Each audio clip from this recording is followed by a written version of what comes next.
On est ensemble. En Côte d'Ivoire, cette expression traduit la force des liens qui unissent des personnes selon des valeurs partagées dans un groupe ou une relation. Elle démontre à l'autre un attachement indéfectible, sa fidélité, le respect de ses engagements et son intransigeance vis-à-vis de la parole donnée. Mais dans la pratique et à l'épreuve des vents contraires, sommes-nous vraiment ensemble? Aujourd'hui, je vous parle de cette qualité qui différencie les grands hommes des opportunistes, la loyauté.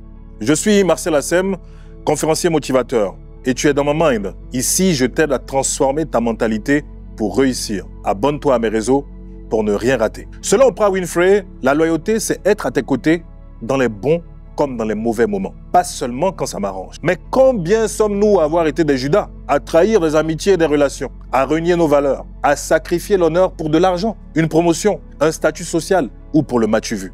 Je t'ai fait confiance, mais tu as trahi mon secret. Je t'ai tendu la main quand personne ne croyait en toi. Mais au moment de la moisson, tu m'as zappé. Les exemples de manque de loyauté sont nombreux. Les amis qui profitent de toi quand tu es au sommet, mais qui disparaissent quand tu tombes. Des couples séparés par l'infidélité, le chômage, les difficultés financières. L'employé qui pactise avec la concurrence ou qui renie ses engagements vis-à-vis de son supérieur pour ravir sa place ou être apprécié du grand patron. Les politiciens qui changent d'idéologie comme de chemise pour de l'argent ou du pouvoir. Mais quelle valeur léguons-nous aux générations présentes et futures? Être loyal, c'est rester fidèle à ses engagements et ses valeurs envers une personne, même quand les circonstances changent. C'est cette qualité morale, cette force de caractère qui te rendra crédible aux yeux de ton conjoint, ta famille, tes collaborateurs, tes clients, tes partenaires, tes amis. Ne confonds pas loyauté et redevabilité, car un homme redevable te soutient tant qu'il pense qu'il te doit quelque chose. Mais dès que la dette est payée, il disparaît. En revanche, une personne loyale reste fidèle, même quand elle n'a plus rien à gagner. Tu veux un exemple de loyauté?